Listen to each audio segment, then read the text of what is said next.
Welcome back to my channel. So gagawin namin for today's video is pupunta tayo ng Hi, I'm Paul Matthew B. Sumera. I was diagnosed with autism and I'm also part of the Autism Society Philippines that is filled with great and wonderful people that give people with disabilities a chance to fit in with the rest of the society. I love to work out, playing basketball, eat lots of food. Now I'm also getting into vlogging. I hope you enjoyed this video.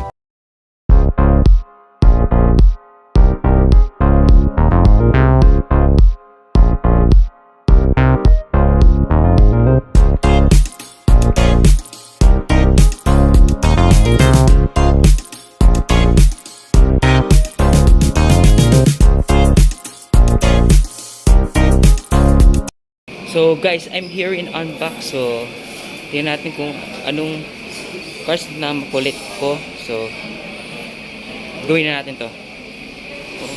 How many N-bakers will I collect for this day? Tara guys, i-reveal natin. So whoops, mamaya pa. So bayad muna tayo.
Galing kami sa taas na sa promenade. So dito tayo sa baba ng promenade sa basement. So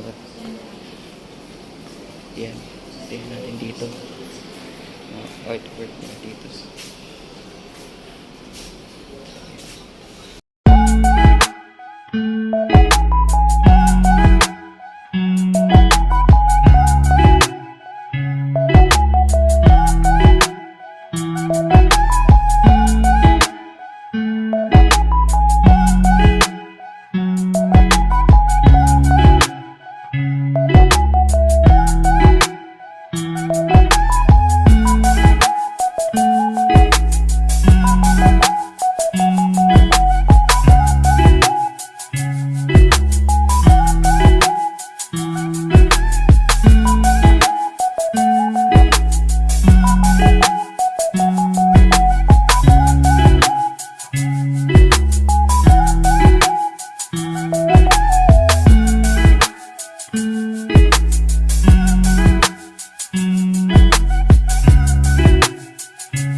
guys, update ko lang. So, itong galing sa GH, sa Sam Store, sa Fun Hub. So, ito.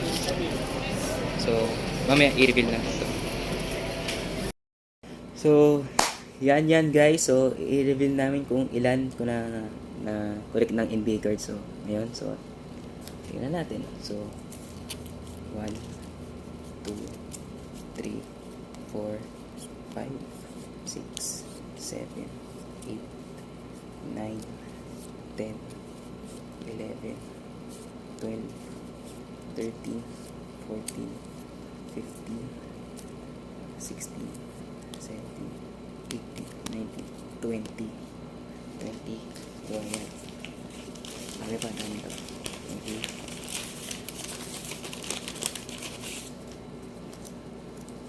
21, 22, 23, 24, 25, 26, 27. 27. Almost 30. So, first out, kailangan namin i-reveal. So, meron dito. Sino kaya to? The Process. MVP. Joel Embiid. We have here, from Phoenix Suns. Kagaling sa trade from Washington Wizards. Bradley Beal. Ngayon nasa Phoenix Suns siya ngayon.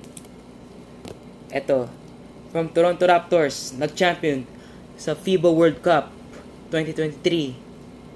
From Germany and Toronto Raptors, Dennis Schroeder. So, si Dennis Schroeder, ang daming fans dito sa Pilipinas. Tapos, naghiyaw yung mga fans ng FIBA sa mula MOA Arena. Grabe yung expectation nila dun. Galing ang Germany talaga. Nag-champion sila. So, eto, Dennis Schroeder, ladies and gentlemen. The MVP of FIBA World Cup 2023 from Germany. So, next out si Avery Bradley. Yan. We have here from New York Knicks si Julius Randle. So, si Randle naman ay isa sa pinakamagaling na performer sa New York Knicks. At saka, magaling siya mag-depensa. On and off the court talaga. So, next out, meron akong dito. We have Dame Time. Dame Lillard. So, si Lillard naka Blazers uniform. Ngayon, nasa Milwaukee Bucks siya ngayon. The unexpected. Si Dame Time. Si Dame Time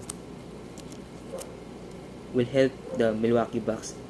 Especially Giannis Antetokounmpo. Tapos we have here DPOY Team USA. Naglaro dito sa Pilipinas si Jaren Jackson Jr.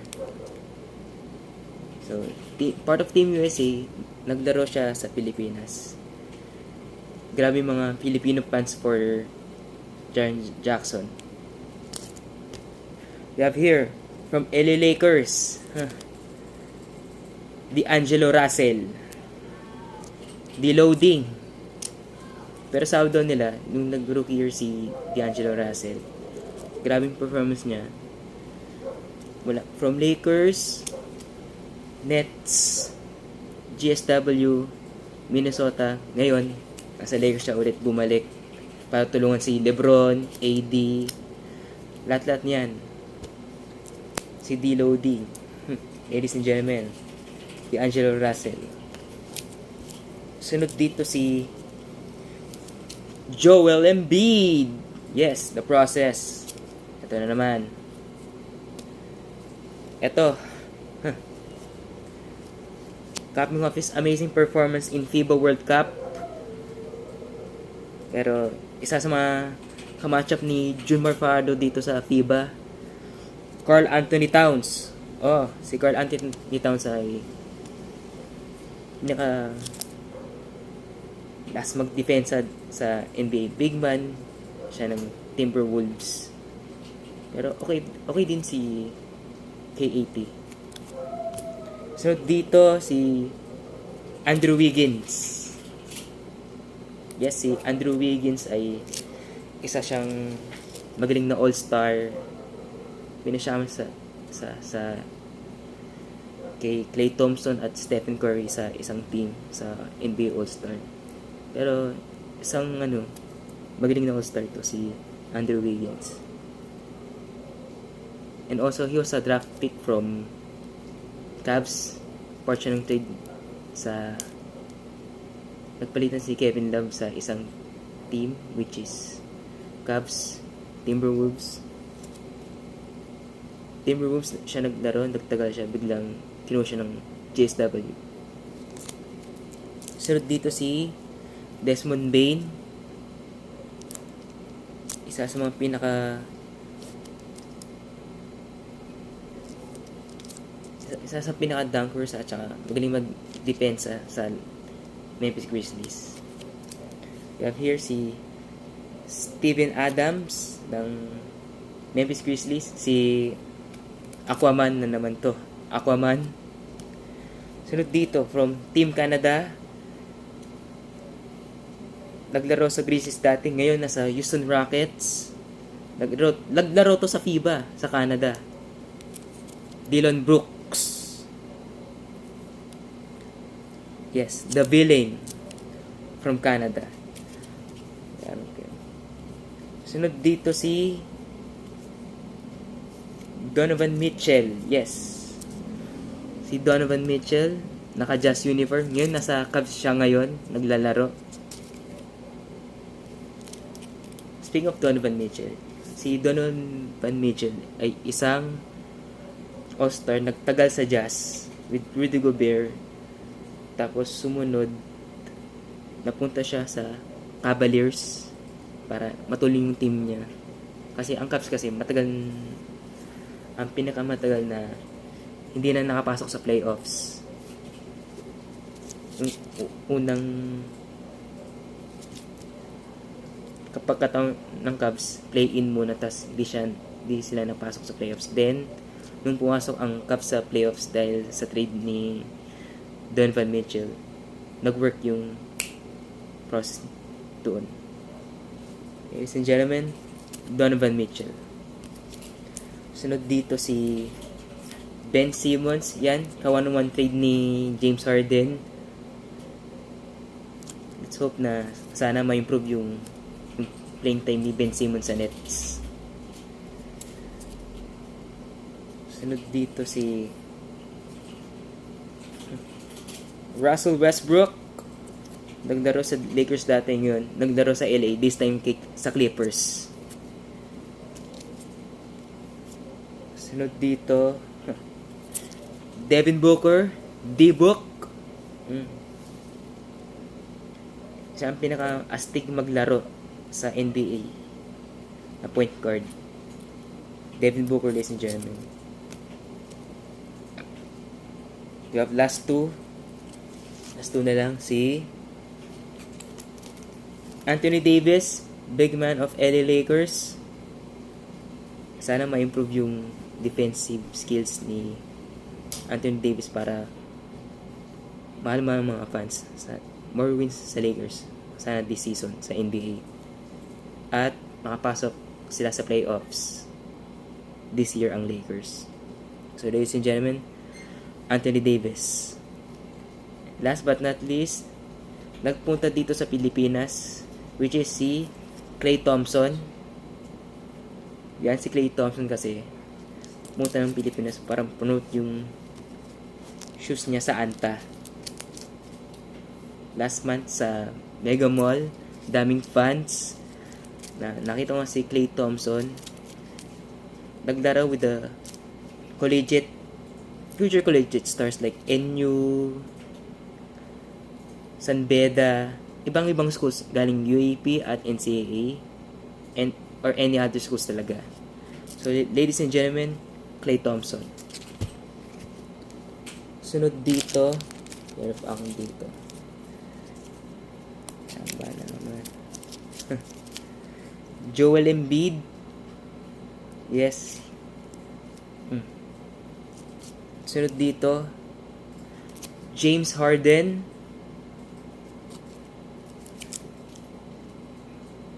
Ito. Brandon Ingram. Speaking of Brandon Ingram, isa sa mga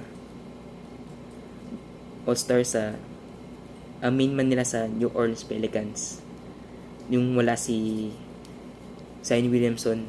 Tapos nag-playoff sila the last time eh. Ngayon, eto na. Brandon Ingram, ladies and gentlemen. So, meron dito si Donovan Mitchell. Tapos, sunod dito si Zach LaVine, Slam Dunk Champ. Tapos, NBA Champion from Denver Nuggets, Michael Porter Jr. And the last but not least, the King, NBA Champion, MVP, LeBron James from LA Lakers. Yes, si LeBron, scoring champion to. Pero tinutuloy yung Lakers nung huling playoffs nila eh. Nag-play-in sila. Tapos, play-in against Timberwolves. Sunod dito, Memphis Grizzlies, sila Ja Morant. Pangatlo, ito na. Kakataon nila mag-advance ng playoffs, diba? Yung tinulong ni LeBron James is play-in muna, which is kontra Timberwolves. Sumunod dito is Grizzlies. Pangatlo, GSW then finally, natalo sila against Nuggets in the champion ang Denver Nuggets. So, kudos sa mga lahat ng teams ng NBA, win or lose, ganun talaga. So, ladies and gentlemen, itong nakuha kong card, naswerte ako dito, LeBron James. So, that's all, ladies and gentlemen, and I'll see you in the next vlog. Bye-bye. Hello guys, thanks for watching till the end. Remember to like, share, leave a comment down below, subscribe if you're not already, ring that notification bell, stay tuned for my next video. This is Matt signing out.